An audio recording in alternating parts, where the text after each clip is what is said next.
What's up? I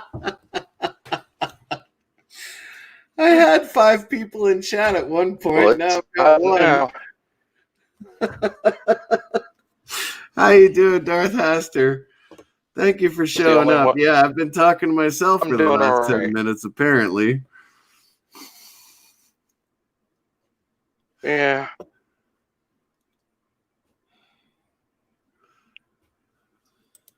So what are you streaming about today? I am talking about the novel Dune.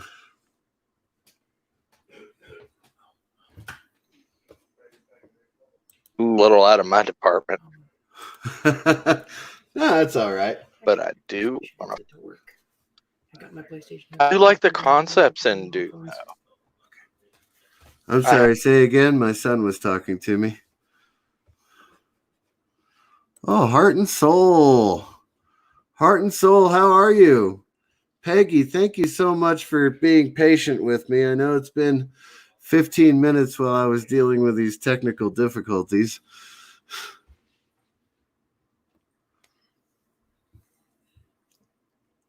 Are you on? I didn't mute anybody, did I? No, I just got dropped. Like, internet spiked a little bit. Yes, I live in a small town, and yeah, I think the only reason I have internet right now is because we don't have any tourists in the town.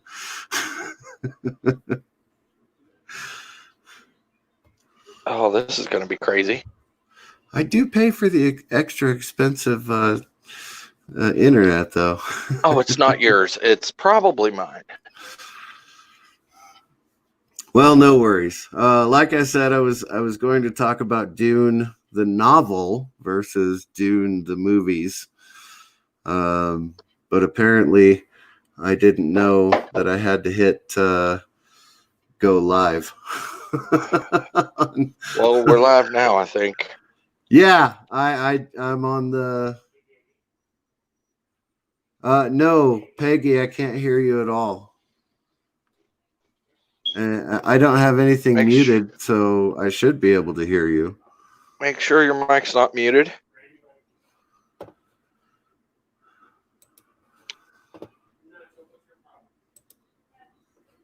Do you hear anything going on in the background on mine? Because I can't hear it.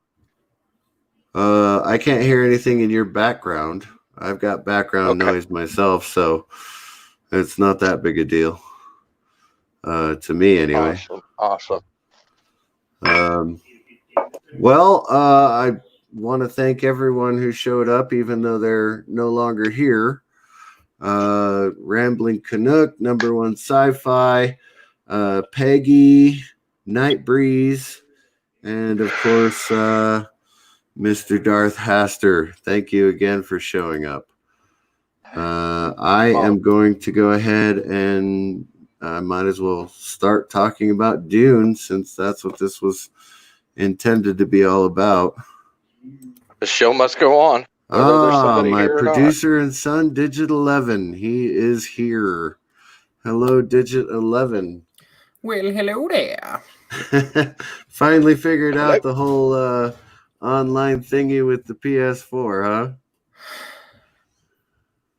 No, I figured it's the headset that I bought for the PS4. It wasn't working up until now. Oh, okay. Well, at least it's working now. So you're running StreamYard through PS4 right now? No. Oh, no. The StreamYard is on my PC.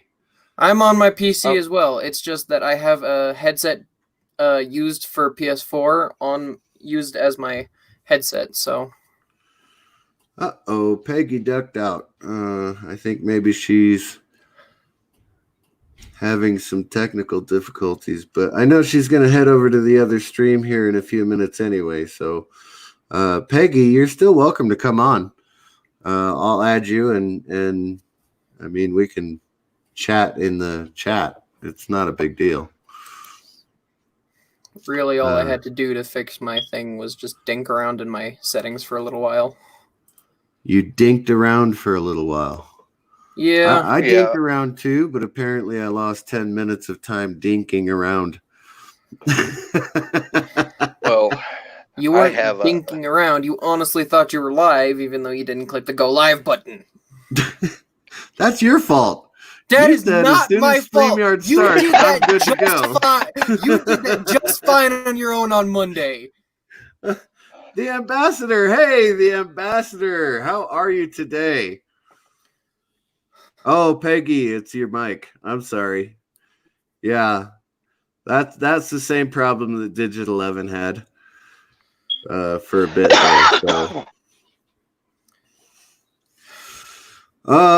Okay, I'm gonna go ahead and throw the link in there again because why not? I've already screwed up my own stream, and Digit 11 wants to do one right after me, and then we're going to do Rambling Canuck on the Enterprise. So I'm gonna go ahead and get started, but I lost a lot of time, so now I've only got about 15 minutes to summarize the book Dune. And then I'm going to go ahead and open it up for, I don't know if you've seen the movie from 1984, Darth Haster. It's been a long time. Yeah, But with I'm going to try Kyle to do my best. MacLachlan. Yes. Right, and then the miniseries in 2000 on the Sci-Fi Network. I missed so that. we can chit chat about those. And then maybe we'll talk about some news that's coming out about the new Dune movie set to release later this year. I am kind of excited about that. I'm excited about it too. I'm a little bit worried about it, but excited at the same time. With everything that's going on, I think everybody's worried about it. Yeah, the directors and producers actually seem to be fans of Dune, so we'll see what happens. But they've already done a gender swap, gender and race swap, which was absolutely unnecessary, and I'll go into why it was unnecessary here in a few minutes while I'm summarizing the book. So I will start at the beginning. Dune was written by Frank Herbert in 1965, and it is widely considered the best science fiction, well, soft science fiction is what a lot of people call it, novel of the 20th century. And, you know, I could agree with that, except I like Heinlein better, but that's just a personal opinion. He wrote several follow-ups to that novel, several sequels.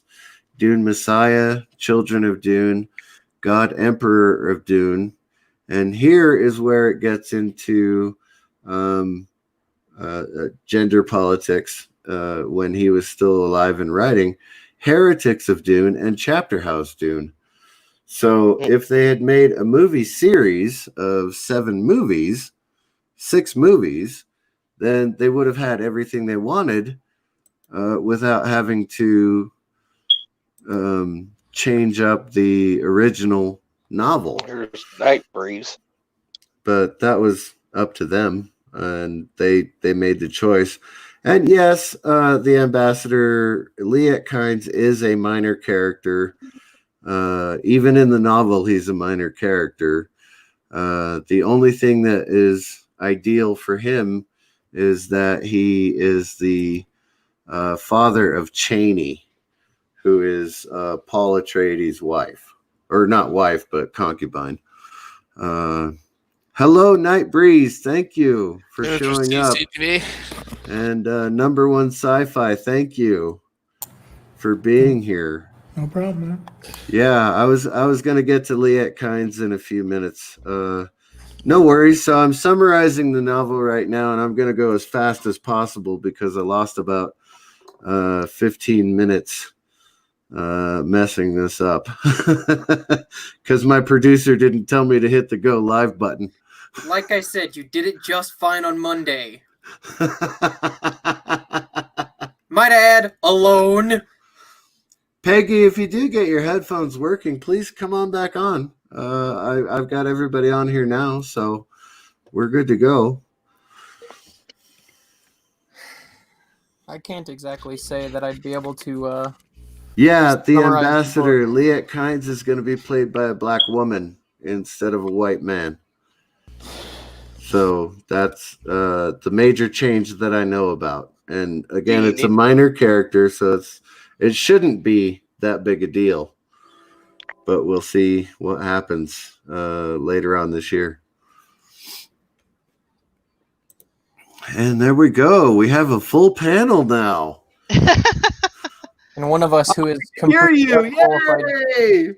One of us who is completely unqualified to talk about the topic at hand, but can talk about some related issues with a certain movie that has already been shunned by every fan ever in existence of said original series. Uh-oh. See, All right, I can only Digital cover 11, the you have book. to explain yourself now. Okay, well, I'm not going to try and intrude on your stream, but I'm going to be drawing a lot of similarities between Death Note and the Netflix adaptation of Death Note. Oh, you've told me Ooh. about that before, yeah. I don't know what Death Note is. What is Death Note? Other than William Dafoe being pretty brilliant, it was actually not too bad. If I you mean, there know were the some. source material, it was absolutely atrocious. Yeah, compared to the manga, maybe. The manga and the anime did it way better than the movie did. The Death Note is not supposed to have a choice in what death happens. It's supposed to be heart attack if you don't write down a specific cause of death. That's where the choice comes in. Oh, I've heard okay. of this. I'm just gonna let you guys go on and draw similarities that I think are necessary for me to draw to understand what you guys are talking about. So just okay, yeah. get on with it. I've got about another half hour to go before your live stream starts. So I'm gonna go ahead and continue summarizing, and then you guys can all chime in on what you think. So I'm gonna switch over to my notes since we have a full panel. Digit 11, if you would please keep responding to the chat. Thank you. Yay. All right, so Frank Herbert was a brilliant science fiction writer. I've listened to Dune since I was 15 years old, so that was, don't ask me how long ago. I read it for many years, and now I have to listen to it because I can't hold the book anymore. So I was actually forced to read it at around the age of 15. So yeah. Oh, it's a fantastic book. I absolutely love it, and I re-listen to it or read it once a year, whenever possible. I do that with all the books that are my favorites, and then keep trying to find new ones. And there's so much time during the day that you can read and listen and just have fun with great authors, you know? Yeah. And Dune is one of the books that is considered the best science fiction book of the 20th century. One of the best science fiction books in the 20th century.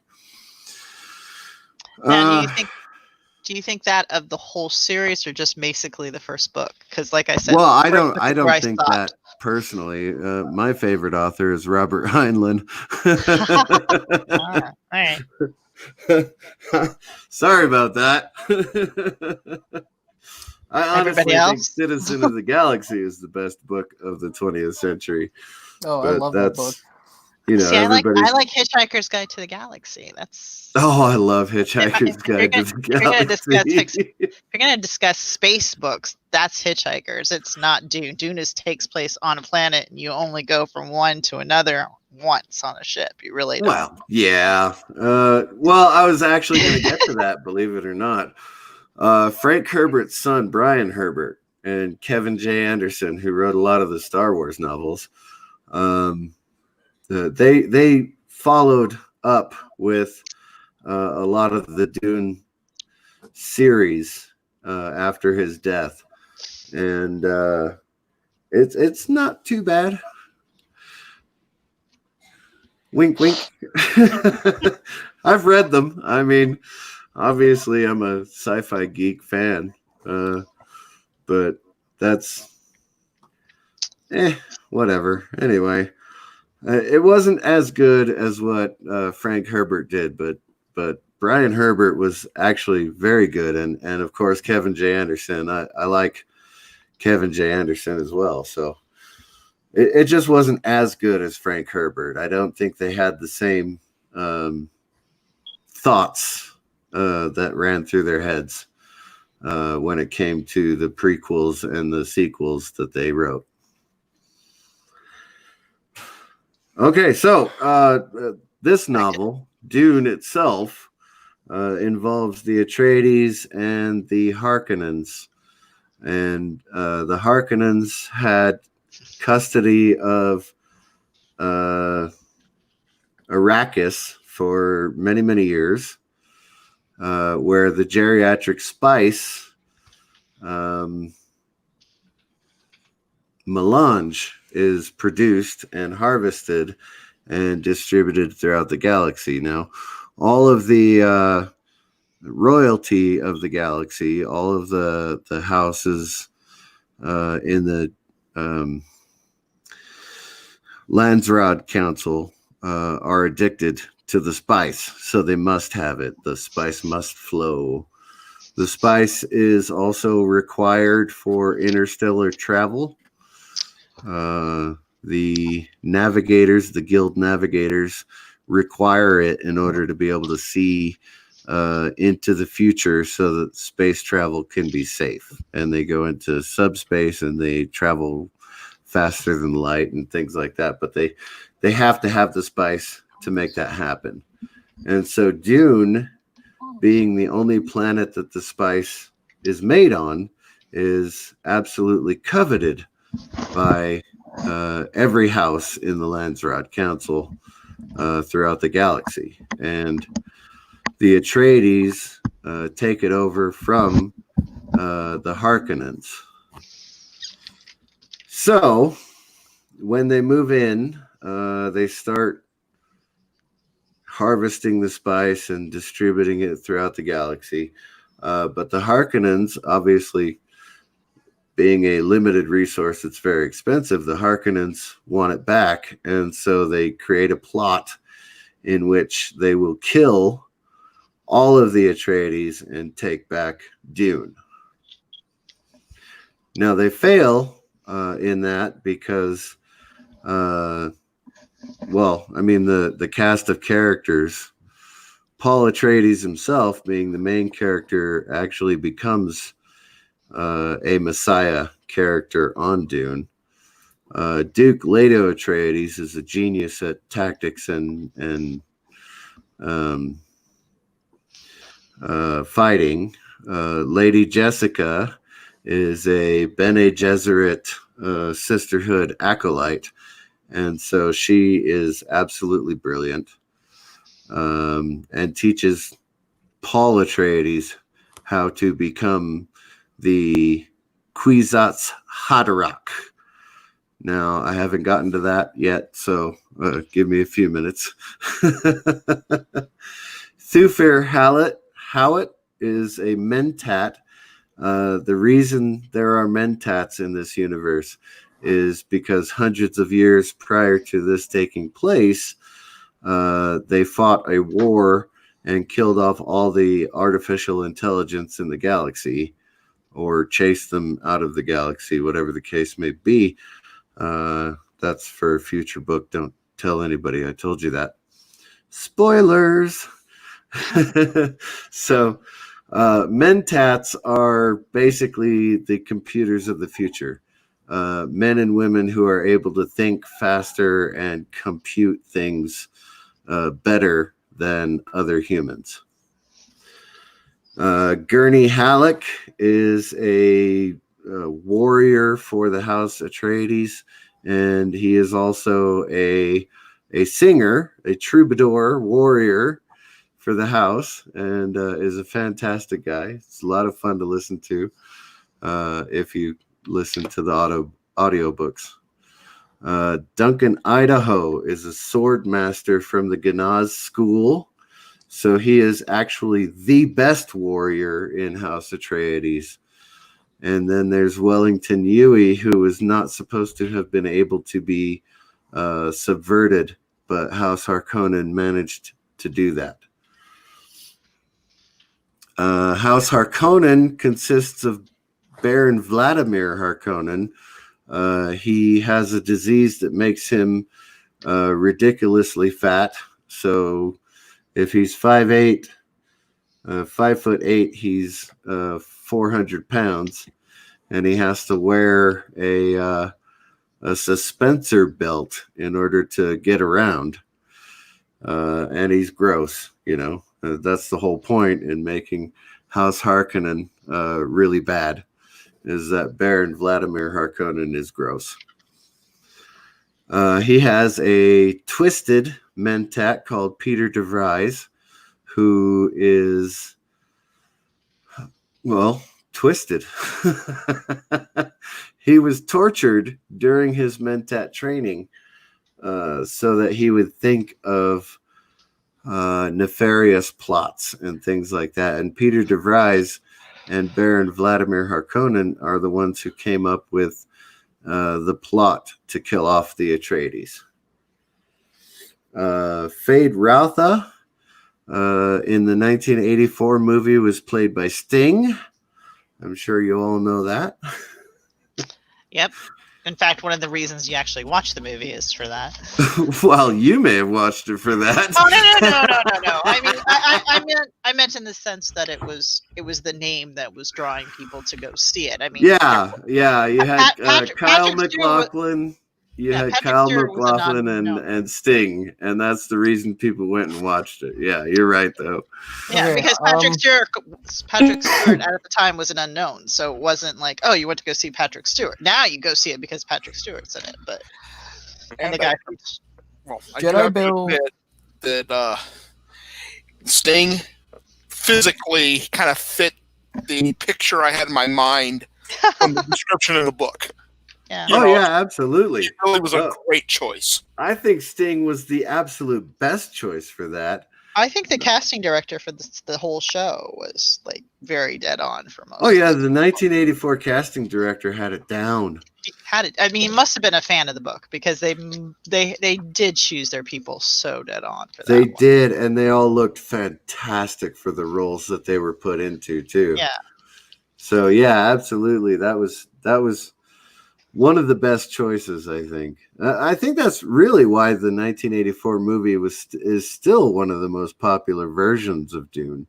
Well, I'll tell you why I liked that version in the sense that having just finished reading the book, like I said, I was forced to read it by my friend. He was like, "You have to read this. You can't come back to my house until you've read it. I'm sorry." That's it. And so I had to spend a weekend reading this book so that I could go back over to my friend's house. And when I went to go see the movie, the scene where Paul puts his hand in the box and they do that whole the test. Gom Jabbar, yeah, the test. That scene alone was what was in my head when I was reading it. So the fact that what I had thought of in my head as I was reading it showed up on screen, I was like, this person was a fan. The directors are a fan. Oh my God, they've actually really tried to stick as much to the book as possible. Oh And yeah, I love the movie. I I wish they hadn't. I wish they hadn't changed the weirding way to, Muad'Dib. Yeah, but a lot of people don't want to learn a new language, so there you go. Yeah, I mean, you got to stick 12 hours of book into a 2-hour movie, so Yeah. I understand why they condensed everything. Yeah, but that to me is the reason why that book and the movie are so well done. And I've seen the other versions, like the Sci-Fi's version a couple of years ago. I think I actually even have it on DVD, but it doesn't stick to my mind as well as that. No, I like the Sci-Fi version. I did. I was a much own more the good- Sci-Fi version, as Yeah. a matter of fact, but it wasn't as good, ironically, and they had 3 days to make it happen. And to this day, I can't see Linda Hunt from, and I used to watch NCIS LA, but every time she shows up, I still think for one split second, oh, that's Maps from. Shout out Mapes. I know every time I see her on screen, I'm like, she's the shout out Mapes. That's her most famous role. I usually think of her either as Shadow Mapes or as the Evening Star out of Silverado. Really? Oh, I love that. Yeah. That worked out good too. Yeah. Well, and it kills me that she's also the grandmother Willow in Pocahontas. So she was part of your childhood, whether you were a Dune, Star Wars, or sci-fi geek, or you were a Disney, princess family person. I've never seen Pocahontas. Well, there you go. I haven't seen Silverado, so. So I know we went off on a little tangent there with Fade Ralpha because Sting is hot. But I didn't say that. He was creepy in this movie. That wasn't the reason. It was he's an excellent actor. I have no idea why he doesn't have more parts. Yeah. Well, he does music, so we'll let him stay with that music. Yeah, and he's a bass player, so he gets a pass from me. He's a much better bass player than I am, I can tell you that. He's got a good side gig. He doesn't really need to go into acting. And then you have Beast Raban, the last of the House Harkonnen.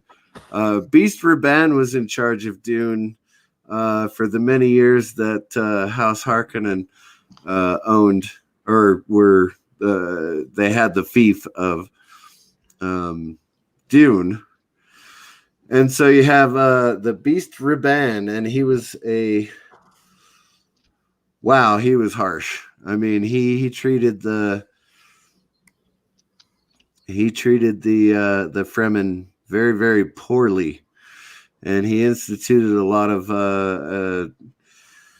rituals that are considered. Well, the Atreides really changed a lot of it, and so. One example, and I'll give this example because a lot of people, it's never been in the movies or the miniseries or anything like that. The Harkonnens used to have guests over for dinner meals or parties, and they would wash their hands in a fountain. And remember, Dune is completely a desert planet. There's no water. So the ruling class had all the water, and they would have that fountain going. So when the Harkonnens would have people over, they would rinse their hands in the water, wipe the water off on their towel, and then throw the towel on the floor. And the Fremen would come through, and they would grab the towels, and they would take them to their CHs. But when the Atreides showed up, they said, "What the hell do you think you're doing? Give 1 cup of water to anyone who wants it that comes by." So the Atreides, obviously, are more honorable than the Harkonnens, but that is something that you have to read in the book. You don't see it in the movie or the miniseries. That's interesting. I don't remember them. Why wouldn't they have put that in the miniseries? I don't know. They had plenty of time to put it in the miniseries. I mean, I think I remember them doing the scene where the princess is walking through the garden, or not the princess, but the mom or Lady Jessica. Yeah, Lady Jessica. Yeah. But I remember seeing that because you wanted to see you wanted to see the garden. That was an amazing part of the book. And definitely. The garden in the garden in Arakeen was definitely something that wanted to be seen on screen, and that was shown in the miniseries. You're right, but the scene where they wet their hands and dried them off on little towels and threw them on the ground, that wasn't shown in either the movie or the miniseries, and that should have been. It should have, but I think it would have at the time disgusted people watching them suck, because they were suckling the napkins, weren't they? Isn't that what they said, that the Well, no, they poor took were they suckling well the napkins and some of trying the to people drink that the came water? by, they suckled on the napkins, but others, the Fremen, the true Fremen, took them back to their CHs and put They'll them put it in into their reservoirs. But, their reservoirs. Yeah. So, all right, there's the House Carino, and that's Shaddam IV, the Padishah Emperor. He's the Emperor of the galaxy. His daughter, Princess Irulan. Oh, okay. I'll forget this later, so I'm going to say it right now. Shaddam IV was a co-conspirator with Vladimir Harkonnen, and he actually conspired to have the Atreides killed. Even though they're cousins, and I don't understand why he would have done that other than money. But he did, and that's the case. And so Shaddam IV was complicit in the murder of Duke Leto Atreides. Now, I believe in the book there's a brief spot where the Emperor is talking about it and mentions that Leto has too much support in the Landrad. Basically, Yeah, he's very Leto famous in the Landrad. Yeah, he saw him as a threat to his own position.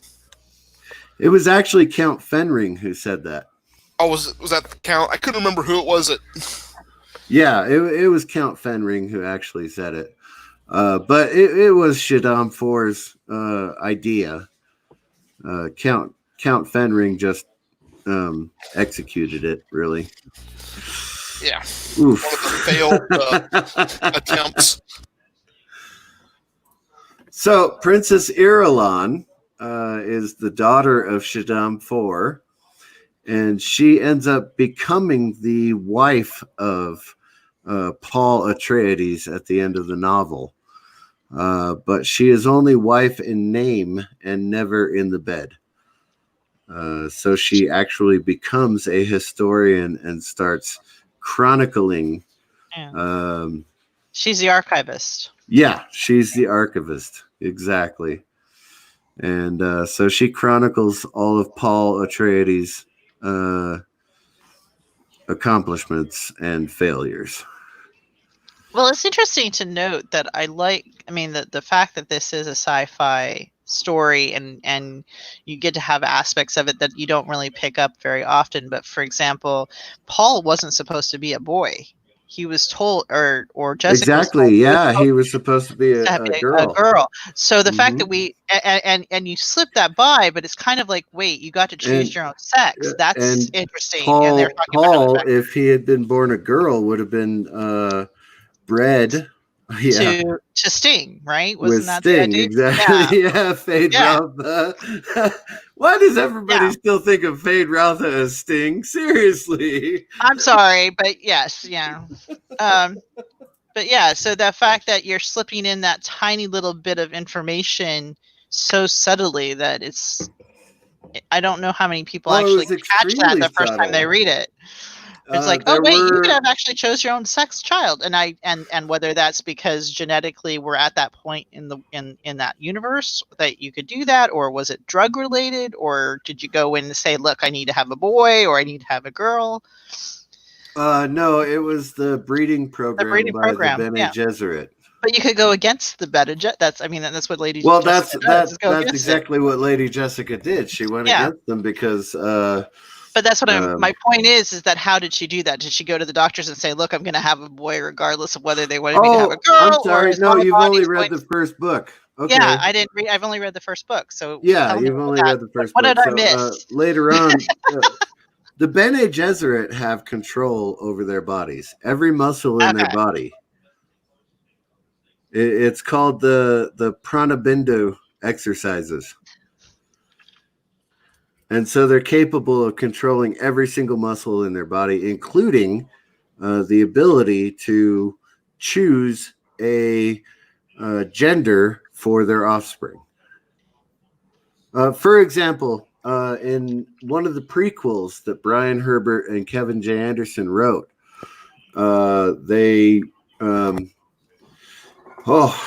Reverend Mother Gaius Mohayim went to Baron Vladimir Harkonnen before he was fat and conceived Jessica, the Lady Jessica, from Baron Vladimir Harkonnen.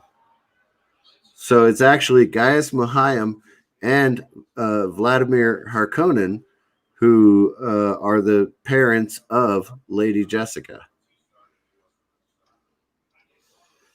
I knew the Baron was, that Harkonnen was the father. I didn't know that it was the Holy Mother. Yeah, it was the Reverend Mother Gaius Mohayim who birthed Jessica. Oh, I didn't know that. Okay. But that's in one of the prequel books, like I said, by Brian Herbert, not Frank Herbert. Although it was hinted at a couple of times in the later books. So it's not that big a deal that they did that. And I'm sure it was probably in Frank Herbert's notes at the time when he did it. But that in that particular book, Baron Harkonnen, when Reverend Mother Mohayim told him that she needed to be impregnated by him, he basically raped her. And so she used her body chemistry to create a virus that made Baron Harkonnen one great big fat guy. Huh. Yeah. It was kind of a weird thing, but it happened. Bio warfare. That's interesting. Yeah. Bio warfare in your own body. Huh. So the Bene Gesserit sisterhood is actually capable of changing body chemistry and controlling every muscle in their own body. I'm going to have to drop out. I'm not feeling that great today. So you have a great night and great show. Oh, thank you, though. But thanks for dropping by. I appreciate it. My pleasure. I hope you feel better. Thank you. Yeah. Well, Jedi Bill is here. Jedi Bill, hi. How you doing, brother? Oh, my goodness. Oh, hi. I'm Ari. I was talking to Nina, giving her the remote to the channel for the TV. Sorry. Has Digit 11 been responding to everybody?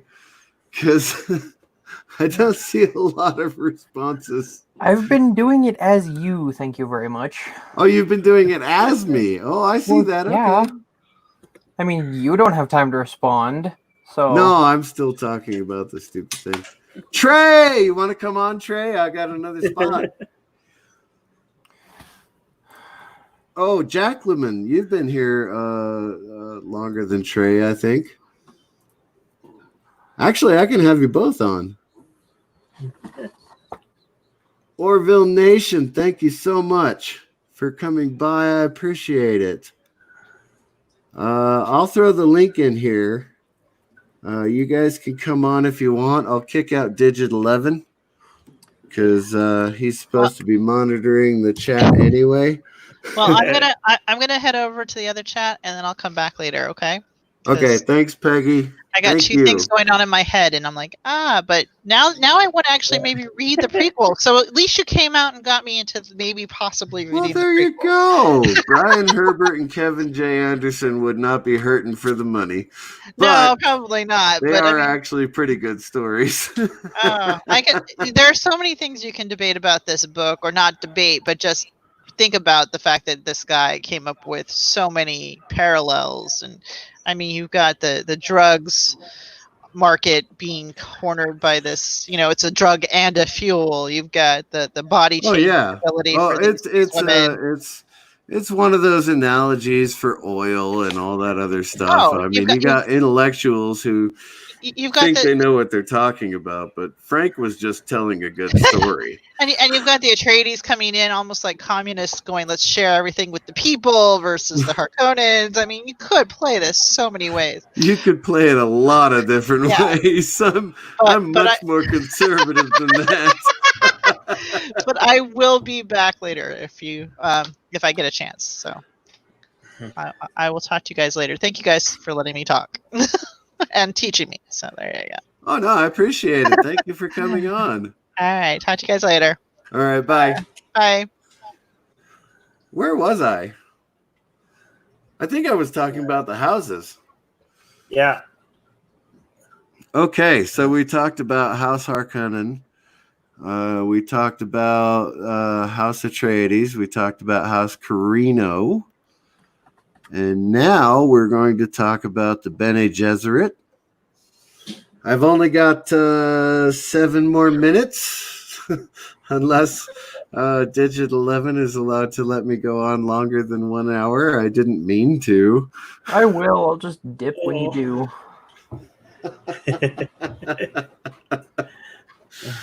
I really did intend for this to be an hour. It's just that all the great chat has been going on, and I love it. When I got back, I knew something Okay, was wrong. so in the first book, the Bene Gesserit consists of just the two. Well, I mean, there's more Bene Gesserit sisterhood, but it's just the 2 women, Reverend Mother Gaius Helen Mohiam.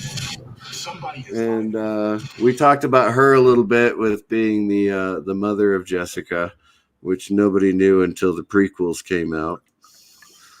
But she is the Reverend Mother who tests Paul with the nerve induction test on his left hand and the Gom Jabbar at his neck. Are you guys familiar with what I just talked about? Not really. I haven't read the books.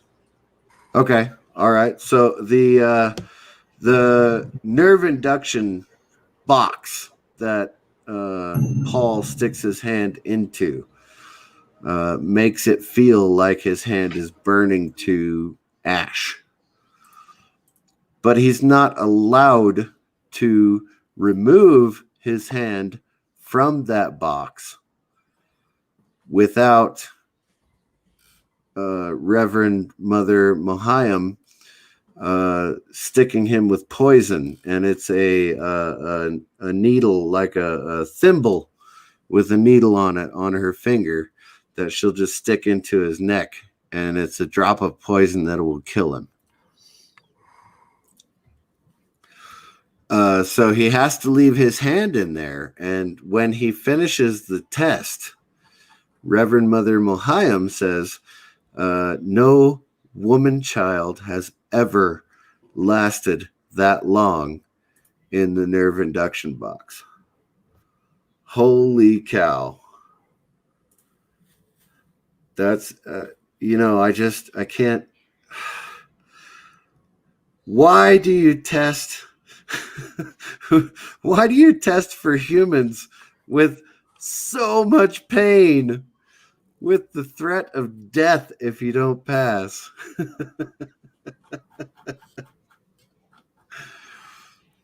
But I mean, I guess it makes sense if you're trying to get someone who's the Kwisatz Haderach, which I haven't gotten to yet. So be patient. Time traveling aliens. Are they aliens, Bob? Or are they us? Can't hear whoever's talking. Who's talking? Oh, no, that's the TV. Sorry. Oh, okay. All right. No worries. Nina's watching the TV. All right. And this mic picks up everything.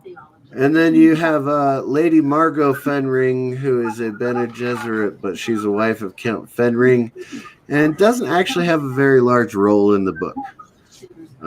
So she is, well, okay, fair enough. She actually does have a fairly large role in the book when it comes to keeping the Harkonnen bloodline alive because she takes Fade Routha to bed and conceives a girl child by Fade Routha. So I guess she is kind of important, but it's a very short scene in the book, and it doesn't have any relevance until after Brian Herbert and Kevin J. Anderson start writing the prequels and sequels. We're moving on to the Fremen, and here is why I am going to talk about Liet Kynes. Why am I going to talk about Liet Kynes? Does anyone know? Does anyone care? Does anyone have a theory?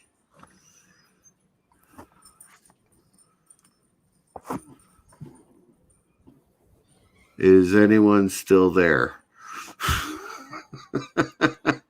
I'm busy trying to set Yes. up my own screen. Sorry, I was typing. I'm just typing a message. Okay. Parrot Head, hello. How are you today, sir? You're welcome to join the panel if you want to. I've got the link in there. I'll throw it in again if you need it.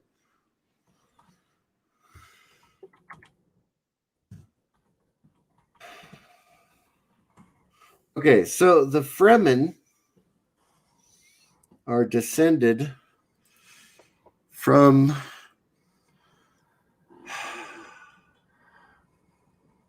Middle Eastern tribes.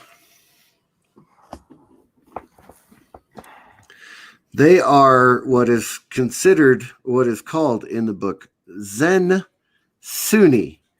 Now, Sunni is a faction of the Muslim faith, and it's not a problem.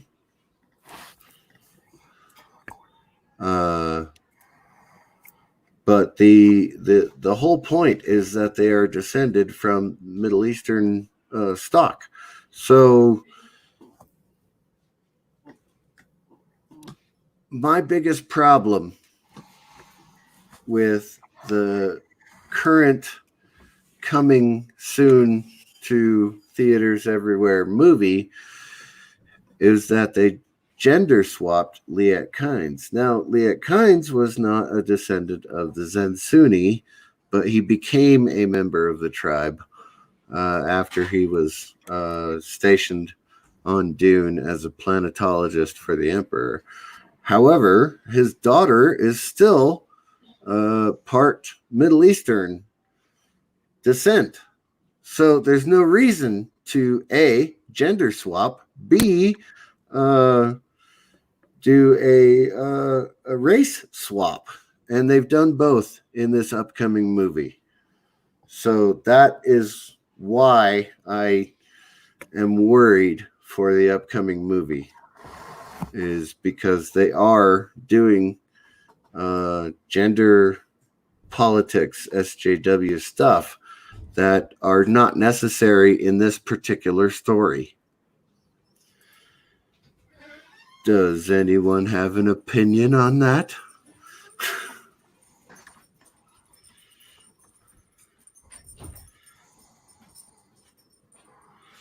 No, but I do got a dip.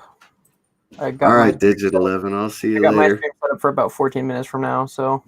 Well, I'll see you literally in a few minutes. All right, see you guys.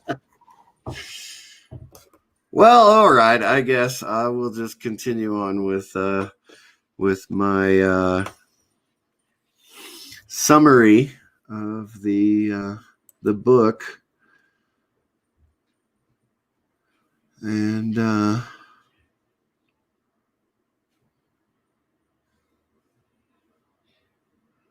okay. I just read a private comment. Don't worry about it. I will head over to my notes. And yes, I did take notes.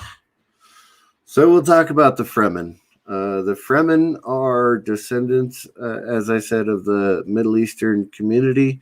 They are Zen Sunni. and they have combined those two religious aspects to create a new society on Arrakis that everybody calls Dune. The Fremen Naib, which means chieftain, is Stilgar, and he is relevant through the first 3 books and very important throughout the entire series. But he is the chieftain or Naib of Sietch Tabor, or Tabur, or Tabur, depending on how you pronounce it. But it's Sietch or CH, depending on how you want to pronounce that. And it basically just means a community. And so Stilgar is the chieftain of CH Tabor. Anyway, but that's where Paul and Jessica end up living after their entire family is killed. Chani is Paul's concubine.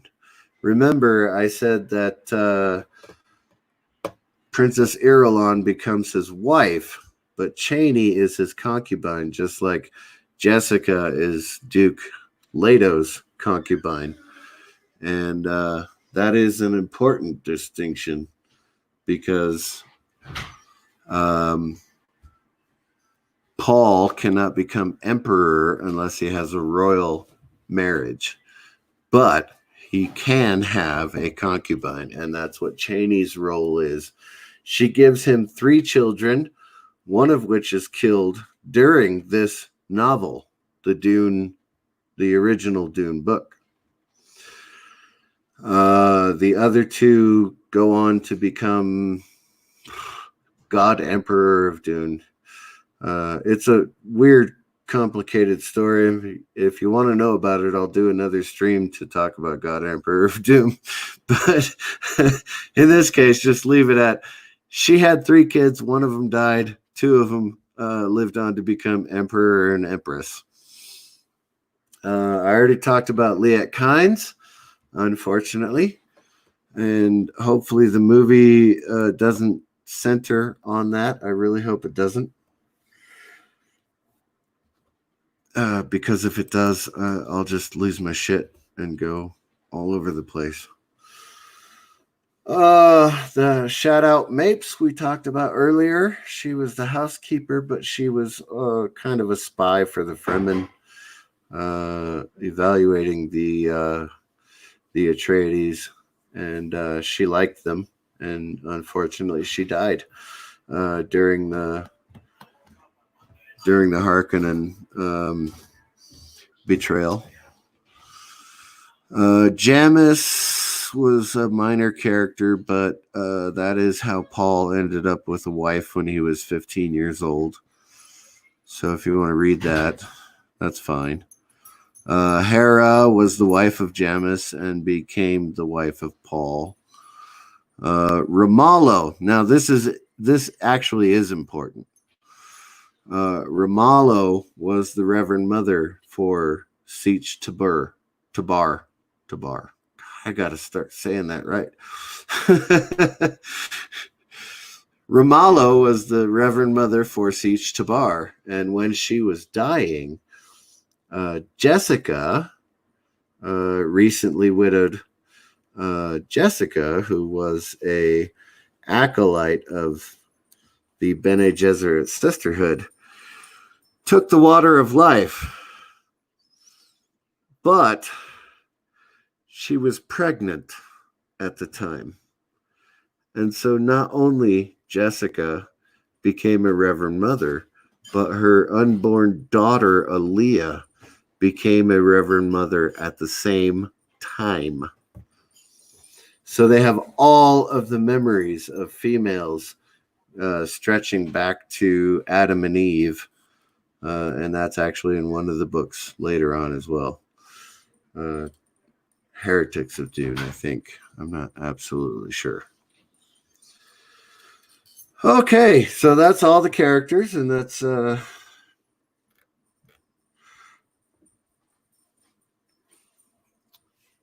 But the overarching story of Dune is that Paul became a Reverend Mother, a male Reverend Mother, which a lot of people don't understand. And I understand why a lot of people don't understand. It's kind of weird.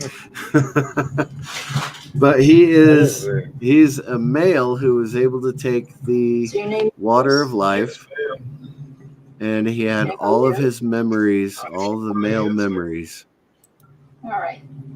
from male and female memories from the past.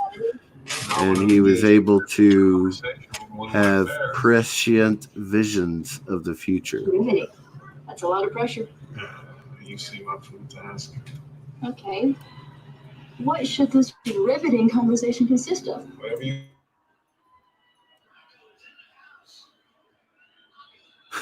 Jedi Bill, you want to say something? No, I don't want to get the TV sound in there. She's watching the TV set, and I'm right. My computer desk is right next to the TV set. Oh, don't worry about it. I got background noise in my house as well. Well, actually, I got them going through my computer speakers, and they're on the computer desk. so that's why you can probably hear the TV. Okay, no worries. No worries. Yeah, you can chime in whenever you want. Number one sci-fi, right. You're welcome to chime in. Again, the link for the StreamYard is in the chat, so anyone who wants to join is welcome to. I'm almost done. I'm just doing the summary of the plot, and then we can talk about the movies or the miniseries if you guys want to. Now, did you like Kyle MacLachlan's portrayal as Paul? I thought Kyle MacLachlan did a great job. Now, mind you, Paul Atreides' arc actually takes place over the course of about 6 years. So hiring an actor in his 20s made sense. It's just that he didn't look like a feeble little 15-year-old at the beginning of the movie. Unfortunately, they hired an actor that looks like a feeble 15-year-old for this new movie, and he's not going to get bigger. So this new actor is kind of a Harry Potter type in a way. Yeah, I can't think of his name right now. Kind of thin. But the pictures I've seen, all of the stories and things that have come out, I think they cast him for the role of young Paul Atreides without ever thinking about that he's going to grow up. In the 6 years that the book takes place, he turns into his father, basically, with the looks of his mother. So it's I don't know why Hollywood wants feeble-looking teenage boys as their leading men anymore. I have no idea why they do that. Like Max von Sydow in the film, right? Yeah, Max von Sydow was Liet Kynes. Yeah, Dr. Kynes, right. Yeah, he did a fantastic job. And Cheney was his daughter. And Cheney is who Paul fell in love with. Sean Young, right? Yeah. Okay. Yeah, it was a fantastic movie. You're watching TLC On Demand. I'm not watching TLC On Demand. You are. No, Nina is. She's Now, what did you think about watching Patrick Stewart in this movie? Oh, Patrick Stewart was Gurney Halleck. Oh my God, that was so much fun to watch. That was back when Patrick Stewart actually worked for, good roles rather than politics. Oh, Gurney Halleck, one of my favorite characters. As an instrumentalist, I prefer that anyway. But Gurney Halleck was fun-loving, an excellent teacher, and excellent fighter. I mean, he was a troubadour warrior. That's what Gurney Halleck was. And when House Atreides fell, he got a job basically and kept as many people from House Atreides together as he could. And he worked for the smugglers, the Tuek smugglers. And, he did the best he could to keep as many of House Atreides together as possible. And then when they met up at the end of the movie, holy crap.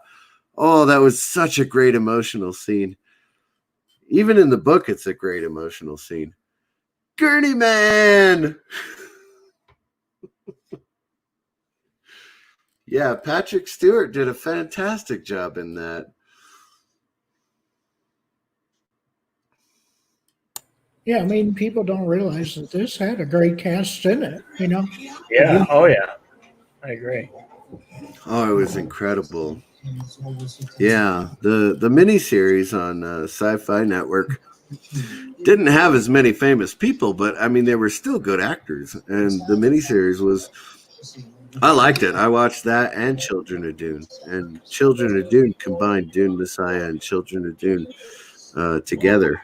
And it was great. It's not available right now. Yeah, I mean, having DVD a long time ago. As the Emperor was awesome. Say again? Too. I said having Jose Ferrer as the Emperor, Oh, yeah. Oh, he did great. He did such a good job as Shaddam the Fourth. Yeah. Wow. Yeah. Man, you are awakening memories that I haven't thought about in years. Yeah, I mean, like I said, there's so many awesome people in this cast, Yeah, I still love watching the 1984 you got Virginia movie. Madsen as Princess Irulan, yeah. Irulan, yeah. Wow. And well, guys, I promised Digit 11 that I would go on to his stream. Okay. So I'm going to go ahead and end this one. Okay, thank you for having us. Well, thank you for watching and thank you for participating. I appreciate it. Anyone in the chat or you guys have any questions? No, I mean, hopefully they'll do this remake decent, I really am hoping that the remake is going to be decent. I'm holding out hope. It may be misplaced, but I am holding out hope. You guys want to plug your channels? Okay. I'm Jedi Bill, and I'm just getting underway, and I'm actually going to do a live stream tomorrow. Hopefully I won't have problems. Talking about space travel and the future of space travel. Tomorrow at 2 p.m. Central Time. It was Richard Jordan portrayed Duncan Idaho, Parrot Head, in the Dune movie. Well, the problem with Duncan Idaho, and I'm sure they're going to beef up his role in the new movie because it's played by Jason Momoa. But even in the 84 movie and in the miniseries, Duncan Idaho didn't really have a big part to play in either of those. Yeah. Which is weird because Duncan Idaho had a huge part to play in the book. Yeah. But I think Richard Jordan did it better. I think he did just too. In case you were wondering. Yeah, I did my 15 minutes of positivity, 8:15 a.m. Eastern Standard Time, Monday through Friday on my channel. Okay, awesome. Thank you guys again. Like I said, I'm going to end this stream right now. And all right. Thank It's you. been an hour and some change, so it hit my goal. I did not intend to go 4 hours, although I could talk about Dune pretty much all day. But I'm not gonna. All right. Have a good time, man. All right. Okay. Thanks, guys. I'll see you over at Later. Rambling Canuck. Okay.